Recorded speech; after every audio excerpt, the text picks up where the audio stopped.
Nify miisa efatra no avy hatrany dia nihitsana niongotra hatrany amin'ny fotony tamin'ilay tovolahy kely niara-ny fanafiana teo Ambody Afotsy ny aliny alakamisy 17 febroary lasa teo taoriny namin'ondro olon-dratsy azy.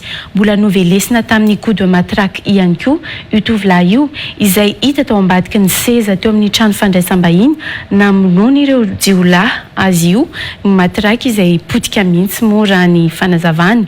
Manaraka fitsaboana moa amin'izao io tovolahy kely niara-ny asa ratsiny ireo jiolahy io raha ny tatitra hatrany. Dora ratsika ny mahakasika an'izay entiny Andry Rabesotra. Raha iverenana ny tantara tamin'ny 9 ora sy sasany alina ny andro ny alakamisy 17 febroary no niditra tato amin'ity tokantrano iray tetsy Ambody Afotsy ampita Tafikidy ireo olon-dratsy. Roalahy izy ireo no niaraka ary voarakitra tsara tao anatin'ny caméra de surveillance ny fidirany teo amin'ny vavahady kelin'ny trano. Io vavahady kely io no nidiran'ireo jiolahy ireo tamin'io fotoana io ary nanaraka tsara ny sisin'ny rindrina izy ireo ny alohany nahatafiakarany ny tohatry ny trano. Rehefa tonga teto amin'ny varavarambe fidirana avy eo no avy hatrany dia nanainga ny volet métallique ireo jiolahy ireo tamin'io fotoana nidirany tokantrano nanatanterahany ny fanafiana io.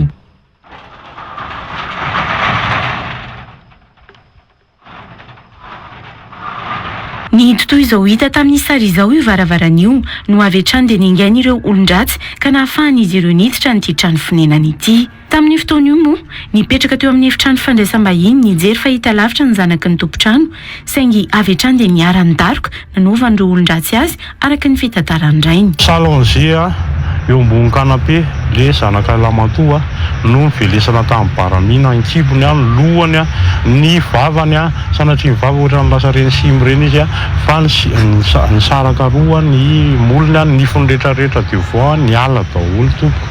Zaitra anankitelo ao amin'ny lohany a ny molony tataka tanteraka nifony ny ala daholo ny mampalahelo ny ala daholo ny dia voa nifony ray manontolo a. Voarakitra tao anatin'ny caméra de surveillance tao amin'ny trano fandraisam-bahiny fa nahatra 3 minitra sy 12 sekondra monja no nahavitan'ireo olon-dratsy namono zanaka ny tompontrano. Na dia efa fanina sy naratra an'izy ireo aza matsy io tovolahy kely io. Mbola tsy nanaiky ireo olon-dratsy fa toa nanapatra ny ainy tamin'io zazy io mihitsy.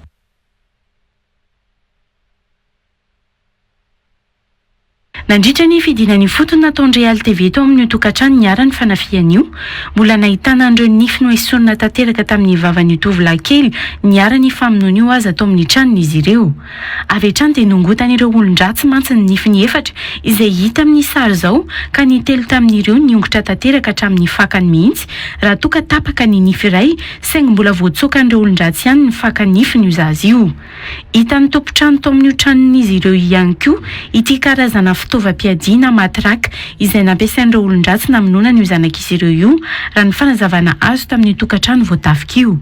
Efa niparitaka tamin'ny tany ireo fitaovan'ireo raha toa ka tany ambadiky ny seza teo amin'ny trano fandraisam-bahiny ny lohan'io matraque io araka ny fanazavana azo hatrany. Dito amin'ity varavaran'ny iray ity kosa no nahitana ny sombony kely tamin'ny caméra de surveillance nisy an'ireo zanaka ny tompontrano hafa saika hidina tao ambany-rihana. Nandrahona azy ireo hanokatra ny trano ireo jiolahy tamin'io fotoana io. Hitantsika amin'ny sary izao kosa fa misy ireto rindrina makaka amin'ny sary ireto ka teo ny mbola nandrahona an'ireo jiolahy ireo ny zaza ambiny isan'ny tao an-trano ary nandrahona an'izy ireo ny hamono varavaran'io saingy tsy nosokafan'ireo zaza tao an-trano izany.